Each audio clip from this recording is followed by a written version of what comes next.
அன்பு தமிழ் உறவுகள் அனைவருக்கும் வணக்கம். இது புலக்கண்ணில் எழுந்துவா மற்றும் ஒரு அழகான குட்டி கதையோடு உங்களை நாடி வந்திருக்கின்றேன். நான் உங்களை கீர்த்தி சதீஷ். வாழ்க்கையிலே நாலாபுறமும் பிரச்சனைகள் வருகின்ற போது என்ன செய்ய வேண்டும் என்பதற்கு ஏதுவான ஒரு கதையை நான் உங்களுக்கு கூறப்போகின்றேன். ஒரு மான் ஒன்று நிறை மாத கர்ப்பிணியாக இருக்கிறது. தன்னுடைய குட்டிகளை ஈணுவதற்காக அதை காத்து கொண்டிருக்கின்றது. அப்போது பலத்த இடியோடு மழை பெய்வதற்கான அறிகுறிகள் தென்படுகின்றது.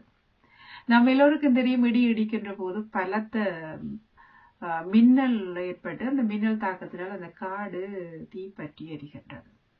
இப்போது காடு தீப்பற்றி எரிகின்ற காரணத்தால் தன்னுடைய வாழ்விடத்தை விட்டு ஓட வேண்டிய சூழல் அந்த மானுக்கு ஏற்படுகின்றது. அந்த மான் விரைவாக அந்த காட்டை விட்டு ஓடுகின்றது. ஓடிக்கொண்டு இருக்கின்ற மானுக்கு தாகம் ஏற்படுகின்றது. எங்காவது நீர்நிலைகள் இருக்கின்றனவா என்று தேடி ஓடுகின்ற போது ஒரு ஆற்றங்கரையை அது சென்று சேர்கின்றது. மிக தாகத்தோடு இருந்த மான் ஆற்றங்கரையை கண்டதும் மகிழ்ச்சியோடு நீர் அருந்த செல்கின்றது. அப்போது அதனுடைய இடது பக்கத்திலே ஏதோ சரசரப்பு கேட்கின்றது.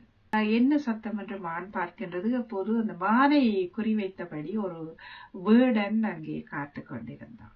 அந்த வேடனை பார்த்துவிட்டு வலது புறத்தால் ஓடி தப்பி விடலாம் என்று நினைத்து கொண்டு வலது புறத்தில் மான் திரும்புகின்றது. அங்கே ஒரு சிங்கம் மிக கோர முகத்தோடு மானை தாக்குவதற்காக பார்த்து கொண்டிருக்கின்றது. இப்போது மானுக்கு என்ன செய்வதென்று விளங்கவில்லை. ஆனால் அதிக தாகமாக இருக்கின்றது. கன்றுகளை ஈணுவதற்கான தருணமும் நெருங்கிக் கொண்டிருக்கின்றது. மானுக்கு என்ன செய்வதென்று ஒரு நிமிடம் புரியவில்லை. பிறகு இடது பக்கம் வேடன், வலது பக்கம் சிங்கம்.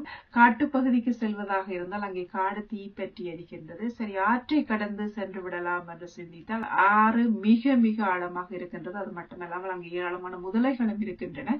ஆகவே 4 பக்கங்களும் தன்னை சுற்றியே குறிவைத்துக் கொண்டிருப்பதனால் எப்படியோ இறப்பு நிச்சயமாகிவிட்டது என்று மான் தீர்மானத்துக்கு வருகின்றது. இறப்பு நிச்சயமாகிவிட்ட பின்னர் அதற்காக பயந்து சாக வேண்டும். நீரை குடித்துவிட்டு அந்த சாவை தைரியமாக எதிர்கொள்ளலாம் என்று மான் ஒரு முடிவுக்கு வருகின்றது.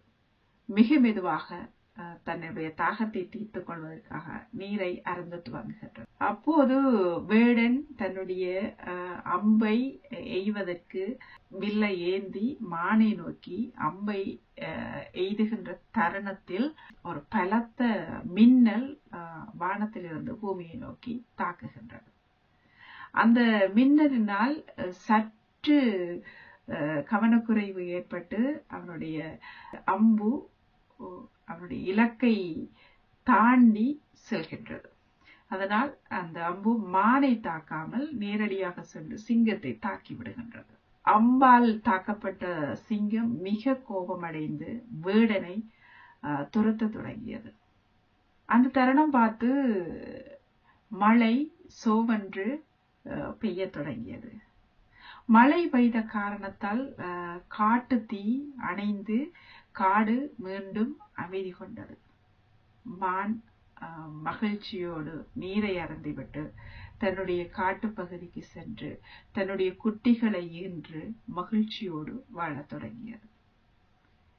இப்படித்தான் எங்களுடைய வாழ்க்கையிலே 4 பக்கமும் பிரச்சனைகள் வருகின்ற போது என்ன செய்வதென்று தெரியாத நிலை ஒன்று உருவாகும்.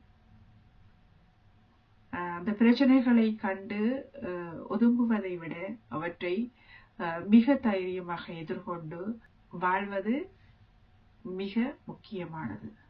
என்ன செய்வதென்று தெரியாத நிலை வந்த போது மரணத்தை துணிச்சலோடு எதிர்கொள்ள துணிந்த மானை போல வாழ்க்கையில் எல்லா பிரச்சனைகளும் ஏதோ ஒரு விதத்தில் அல்லது ஏதோ ஒரு வகையில் மறைந்து செல்லும் அல்லது மாறி செல்லக்கூடிய வாய்ப்புகள் ஏராளம் இருக்கின்றன. ஆகவே எதுவரையும் எதிர்கொண்டு துணிச்சலாக வாழுங்கள் என்று கூறிக்கொண்டு விடைபெறுகின்றேன். மற்றொரு அழகான குட்டி கதையோடு உங்களை நாடி வருவேன். நன்றி, வணக்கம் அன்புறவுகளே.